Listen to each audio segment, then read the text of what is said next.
Bismillahirrahmanirrahim. Untuk video ni, cikgu cuma nak ulang kaedah ataupun step-step untuk menyediakan job cost sheet. Job cost sheet ni sebenarnya kita dah belajar dalam kelas. Tapi mungkin ada di antara kita yang kurang alert sebab kita belum pernah membuat latihan berkaitan dengan lembaran kos kerja ini. Bila kita buat set ulang kaji 5, salah satu soalan dia, soalan nombor 1 kalau tak salah cikgu, dia minta student sediakan lembaran kos kerja ataupun job cost sheet. So, menyediakan lembaran kos kerja ni, bila kita tengok lembaran ini, kita rasa macam susah. So, sekarang kita tengok macam mana kita nak menyediakan lembaran kos kerja ini dengan lebih mudah. Mengikut step-step.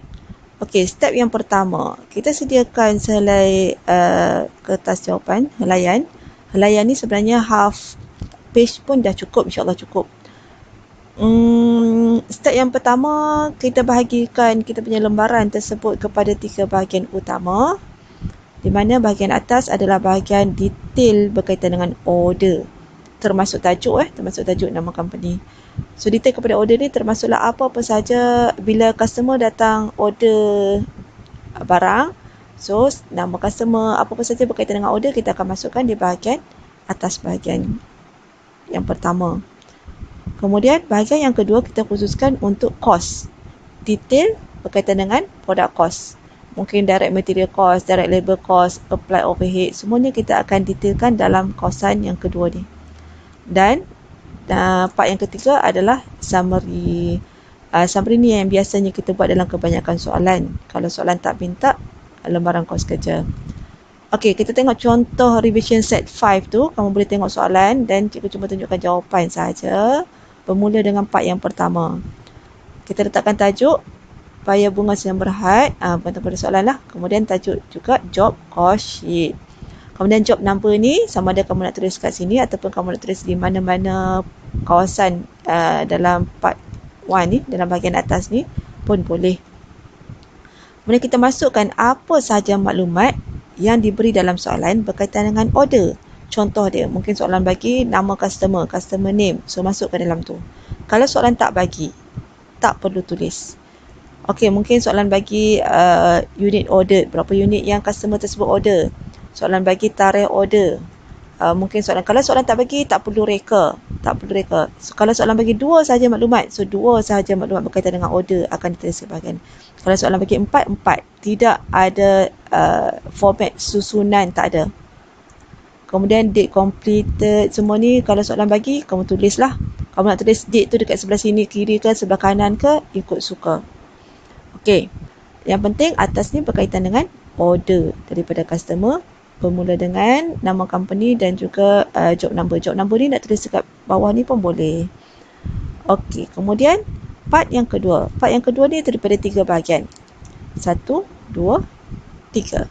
Kenapa ada 3 bahagian? Sebab 3 main cost untuk product cost adalah direct material cost, direct labor cost dan juga overhead. Overhead yang kita akan masukkan dalam ni adalah apply overhead. So, setiap kali kita libatkan cost berkaitan dengan material cost untuk menyiapkan job 300 ni, kita akan record dalam ni. Contoh dia dekat sini, pada 8 hari bulan, kita libatkan 2,400 direct material cost. So, kita akan record dekat dalam ni. Ini semua berkaitan kepada soalan. Kalau soalan bagi detail, contoh dia 8 meter kayu pada harga RM10 semeter. So, kita akan tulislah detail dekat sini. Tapi kalau soalan tak bagi detail, tidak perlu ada maklumat detail, memadai ada tarikh dan juga kos. Dah cukup. Gantung, follow saja soalan.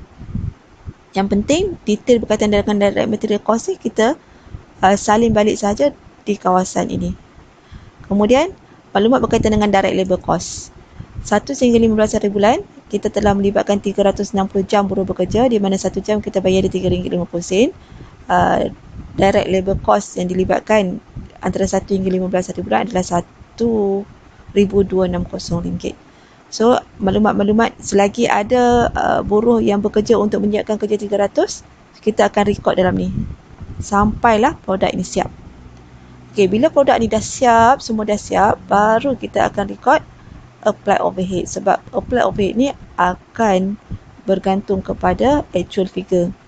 So, untuk merekod mengira apply overhead ni, soalan mesti kena bagi POR. So, POR dia dekat sini adalah RM2.75 1 jam buruh bekerja per direct labor hour.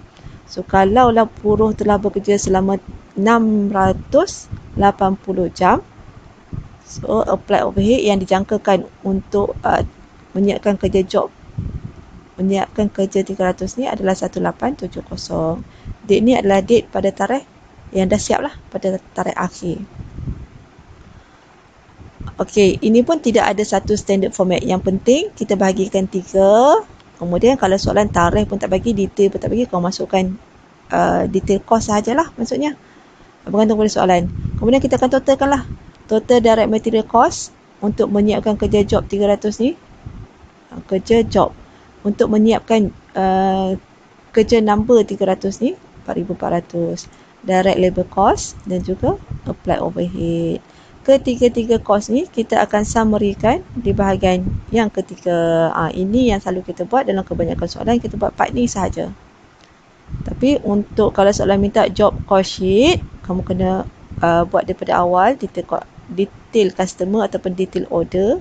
Kemudian detailkan setiap direct material, direct labor dan juga apply overhead. Baru summarizekan dekat bawah ni. Jangan lupa masukkan nilai-nilai ni adalah daripada part yang kedua lah.